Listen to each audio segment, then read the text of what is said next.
हार में ही जीत है। हारना गलत नहीं है दोस्तों, परंतु हारने के बाद दोबारा कोशिश नहीं करना गलत है।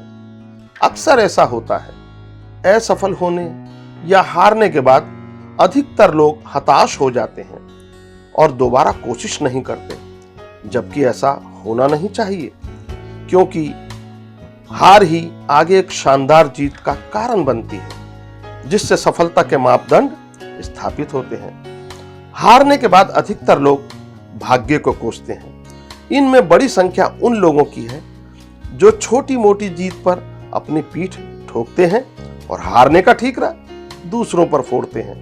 यही नकारात्मक पहलू उन्हें जीत से दूर रखता है। हार को अभ्यास का हिस्सा माने और अभ्यास हमेशा पहले से अच्छा करने का पर्याय है। हार से सीखें और कमी को सुधारें। यकीनन आगे जीत के लिए एक शानदार और मजबूत नींव की तैयारी होगी। मनुष्य हर काम में सफल हो ऐसा जरूरी तो नहीं। कोशिश करने वाले ही असफल होते हैं, लेकिन असफलता का मतलब अंत नहीं है।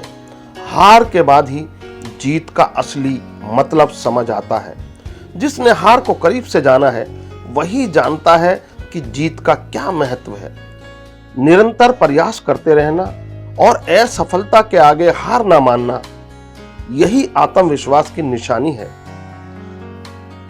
हार को जीत की दिशा में उठाया गया पहला कदम माने। बड़ी सामान्य सी बात है कि हार से निराशा होती है, जो केवल क्षणभंगुर होती है।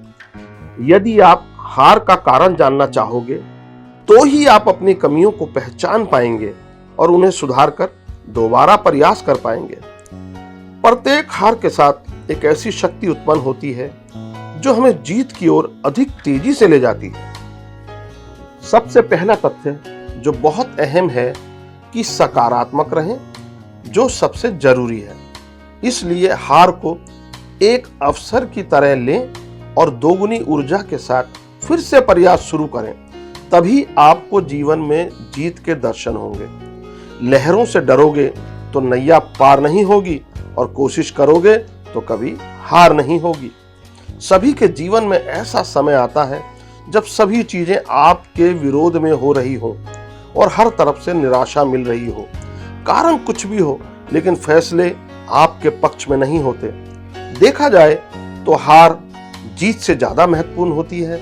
हमारे इतिहास में जितने भी महापुरुष हुए हैं, वो जीवन में सफल होने से पहले कई बार असफल हुए हैं। यदि वे लोग धैर्य ना रखते तो वे भी आम लोगों की तरह होते, परंतु उनकी हिम्मत, लगन और जोखिम लेने की प्रवृत्ति के कारण महान बने और इतिहास रचा।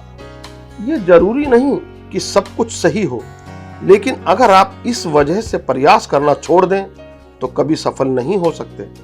थॉमस अल्वा एडिसन का उदाहरण लो, जो बिजली का बल्ब बनाने से पहले लगभग 1000 बार असफल हुए, यानी हारे, परंतु उन्होंने हार नहीं मानी।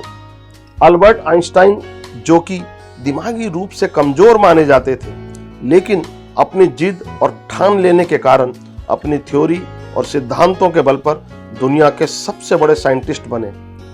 ऐसी ही कई महान हस्तियां और आविष्कारक हुए जिनसे हम अनजान रहते यदि वे भी हार मानकर बैठ जाते। ध्यान रखें, जीत कभी भी पक्की नहीं होती और हार कभी भी अंतिम नहीं होती। इसलिए अपनी कोशिश को तब तक जारी रखें जब तक आपकी जीत एक इतिहास न बन जाए।